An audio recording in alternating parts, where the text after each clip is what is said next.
History in the making. History in the making.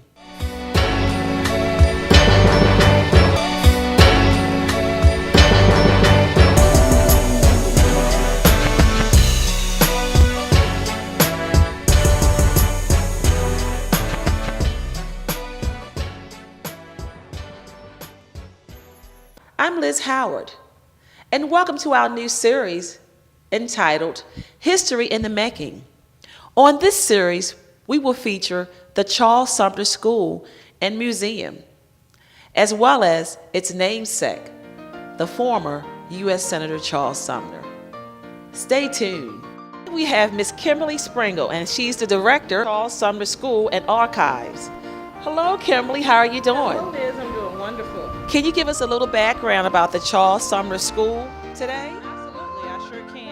The Charles Sumner School was built in 1872 as one of the first schools, public schools, for African American children here in the city and subsequently in the United States.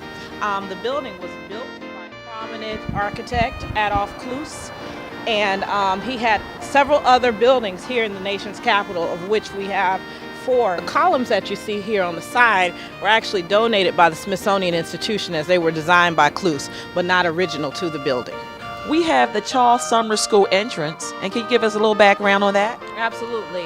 We are standing at the main entrance of the Charles Sumner School Museum and Archives. The renovation, as I noted, the building was actually constructed as a schoolhouse in 1872, and over the next 100 years, the building served as an educational facility where some of the educational administrators were housed here in this building. There were various programs such as GED and other education-related programs that took place in this building post-integration, which occurred in the 1950s.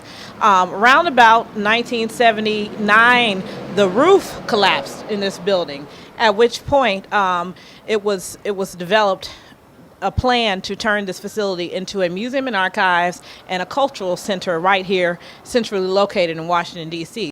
One interpretation of our school namesake, Charles Sumner. This is actually stained wood. It looks a lot like copper.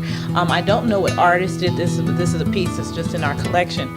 But Charles Sumner, again, was an abolitionist, and he also believed in integration of education and civil rights, a very early proponent of civil rights. He pretty much laid the foundation for, the 1965 Civil Rights Bill. Thank God Almighty, we are free at last. Because he specifically was dedicated to having integrated education right after the Civil War, and wrote many speeches and letters, and tried to fight for that in Congress for Black students and African American students and white students to actually be in classrooms together. Did he have any involvement with Frederick Douglass and President Abraham Lincoln? Because he was an abolitionist, as was Frederick Douglass, and Abraham Lincoln was also trying to abolish slavery, they were contemporaries, as they were, within the same time period, and they worked together in producing bills and trying to stamp out slavery. Now, he had some opposition from members of the Senate with regard to African American civil rights issues. Well, absolutely. During that time, he was really a rebel. Most people were not opposing slavery at that time. You had Thaddeus Stevens, Abraham Lincoln, those types of individuals, but they were in the minority at that time.